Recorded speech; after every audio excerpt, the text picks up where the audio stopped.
Bonjour à tous, bien-aimés. Je vous invite à une lecture dans 1 Samuel, chapitre 5, 1 Samuel, chapitre 5, et je vais commencer à lire à partir du verset 1. Il nous est dit ceci: « Les Philistins prirent l'arche de Dieu, et ils la transportèrent d'Ébenézer à Asdod. Après s'être emparés de l'arche de Dieu, les Philistins la firent entrer dans la maison de Dagon et la placèrent à côté de Dagon. Le lendemain, les Asdodiens qui s'étaient levés de bon matin trouvèrent Dagon étendu la face contre terre devant l'arche de l'Éternel. Ils prirent Dagon et le remirent à sa place.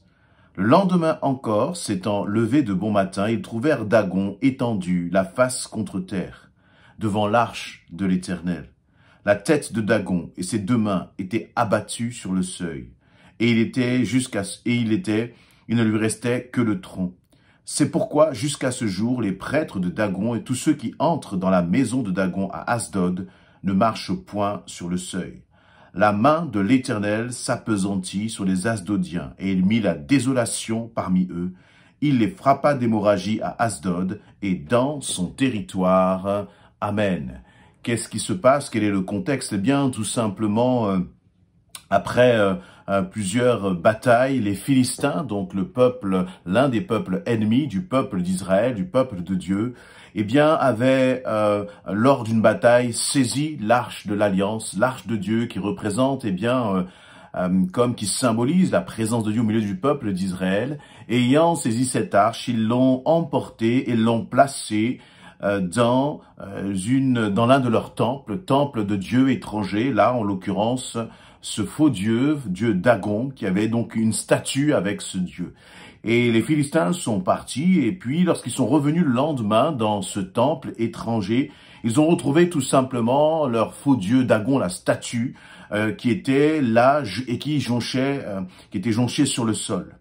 Dagon jonchait là sur le sol, et donc ils l'ont repris, ils l'ont repositionné, remis debout, et le lendemain, là, eh bien, la statue jonchait encore sur le sol, était étendue face contre terre, devant l'arche de l'Éternel. La tête et les mains, il nous est dit, étaient étendues sur le seuil, et ne restait que le tronc. La statue de Dagon, c'était comme cassé, brisé devant l'Éternel. Et bien sûr, cela symbolise la puissance de notre Dieu. Cela symbolise le fait qu'il n'y a qu'un seul Dieu, le Dieu véritable, l'Éternel. Et bien cela, je crois, est une parole à travers laquelle je voudrais nous encourager encore. Il y a parfois dans nos maisons tant de combats, tant de difficultés, tant d'épreuves, parce que nous avons l'impression qu'il y a des forces contraires. Nous avons l'impression qu'il y a des combats à mener. La Bible nous dit que nous n'avons pas à lutter contre la chair et le sang, c'est-à-dire que nous n'avons pas à lutter contre les autres, mais à manifester plutôt de l'amour. Tu n'as pas à lutter contre ton mari, contre tes enfants, contre ton épouse, contre ta famille, contre toutes sortes, contre ton voisin, mais tu as à lutter contre l'ennemi de ton âme. L'ennemi de ton âme, c'est-à-dire le diable qui va essayer de se manifester et d'exercer une puissance contraire, une puissance contraire. Et lorsque tu vois qu'il commence à y avoir des tensions dans ta maison, lorsque tu vois qu'il commence à y avoir des tensions avec tes collègues de travail, des tensions dans tes relations avec ton voisinage, n'oublie pas que ce n'est pas contre l'autre que tu dois lutter, mais contre l'ennemi qui est derrière. Nous n'avons pas à lutter contre la chair et le sang, mais contre les dominations. Et là, il y a une parole puissante, une parole d'espoir que le Seigneur nous montre à travers ce récit des Philistins.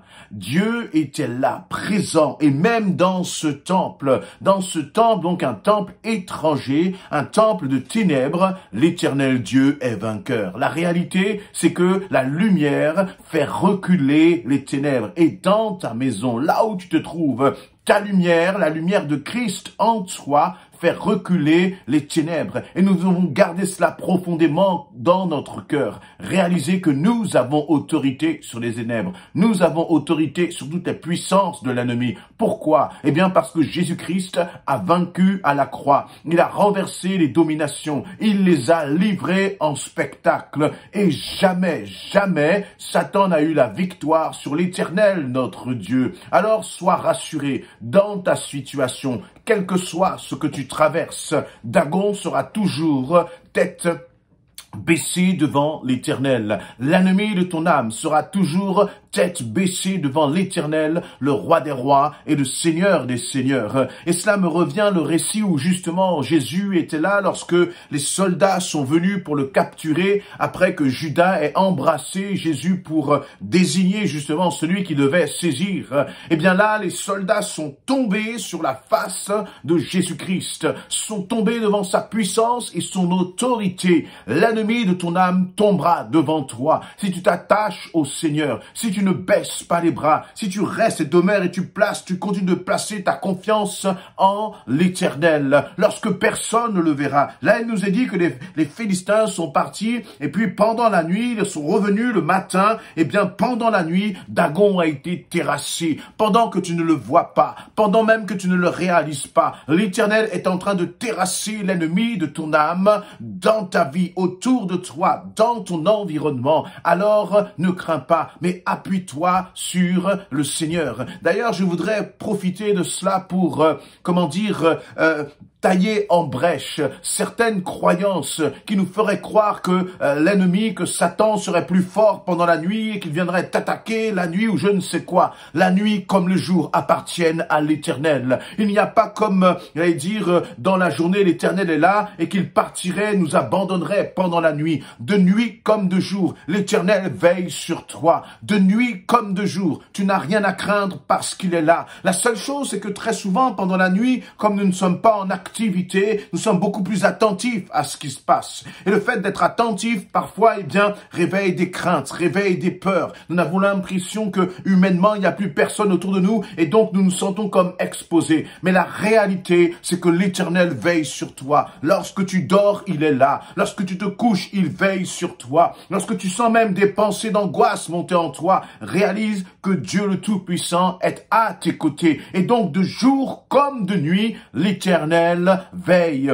Cette dimension de la nuit peut aussi symboliser les moments d'angoisse, les temps d'épreuve que tu peux avoir. Mais dans ces temps d'épreuve, je proclame que tous les Dagons s'inclinent devant l'Éternel. Je proclame que toutes les manifestations les manifestations mauvaises, démoniaques, s'inclinent devant la puissance de ton Dieu. Et voilà, et peut-être que tu es là, que tu écoutes ce message et que tu dis, mais de quoi parle-t-on? De quel démon? Eh bien, réalise qu'il y a dans ce monde des puissances occultes. Dans ce monde, il suffit d'ouvrir les yeux pour voir qu'il y a le mal, que le mal est autour de nous. Et de même qu'il y a le bien, il y a une source pour le bien qui est l'Éternel Dieu, le Créateur. Et de même pour le mal, il y a une source qui est le diable. Il y a comme une bataille, une opposition, une guerre, là, entre le don du bien contre le mal. Et dans cette guerre, c'est ta vie, en fait, qui en est l'enjeu. C'est ta vie que Satan veut ravir et détruire. Et si tu veux être vainqueur justement par rapport aux puissances du mal, confie ta vie en l'Éternel et tu verras qu'il apaisera tes craintes, il apaisera tes angoisses. Il est celui qui prendra soin de toi et qui sera ton protecteur. Dans ce passage, on voit bien que les Philistins finalement n'ont eu qu'une seule issue. Ils se sont demandé, parce qu'ils voyaient la main de l'Éternel, nous est dit au verset 6, s'appesantir sur eux. La seule chose, la seule issue, parce qu'ils ont vu qu'ils ne pouvaient pas résister à l'Éternel. Aucune puissance maléfique ne pouvait résister à l'Éternel Dieu. Ils étaient obligés de se débarrasser, de faire sortir l'Éternel de leur maison. Et donc, ça nous montre bien une chose, c'est que si tu tiens ferme, si tu demeures ferme, tu tiens la main de l'Éternel, tu lui confies encore ta main, tu lui confies encore ta vie. Si tu ne baisses pas les bras dans l'adversité, le malin ne pourra pas subsister dans ta maison. Il ne pourra pas subsister dans ta situation. Il ne pourra pas demeurer dans ton couple. Il ne pourra pas demeurer dans tes projets, dans ton cœur et dans ta vie. Il sera obligé de capituler. Il sera obligé de reculer. Il sera obligé de laisser le terrain pour l'Éternel. Au final, l'Éternel est vainqueur. Alors, lève la tête, accroche-toi au Seigneur et crois et place ton assurance mettront ton espérance en l'Éternel, parce que à ta situation, il y aura une fin. L'Éternel mettra un terme à ton épreuve. Mais pour cela, il faut que tu persévères, que tu places ta confiance en lui et que tu réalises, que tu fixes tes yeux sur la victoire. Jésus-Christ est vainqueur. Et parce que Jésus-Christ est vainqueur, tu seras vainqueur. Et je proclame que tous les dragons, je proclame que toutes les puissances étrangères, je proclame que toutes les puissances maléfiques, je proclame que tous ceux qui s'opposent justement et qui veulent détruire dans ta vie, saccager, égorger et détruire, sera brisé par la puissance de l'Éternel. De jour comme de nuit, souviens-toi de ceci, c'est que l'Éternel veille sur toi et il te rendra vainqueur si tu places ta confiance en lui et si tu demeures dans sa présence. Ne t'éloigne pas, ne t'écarte pas du Seigneur, mais cache-toi à l'abri de ses ailes. Amen.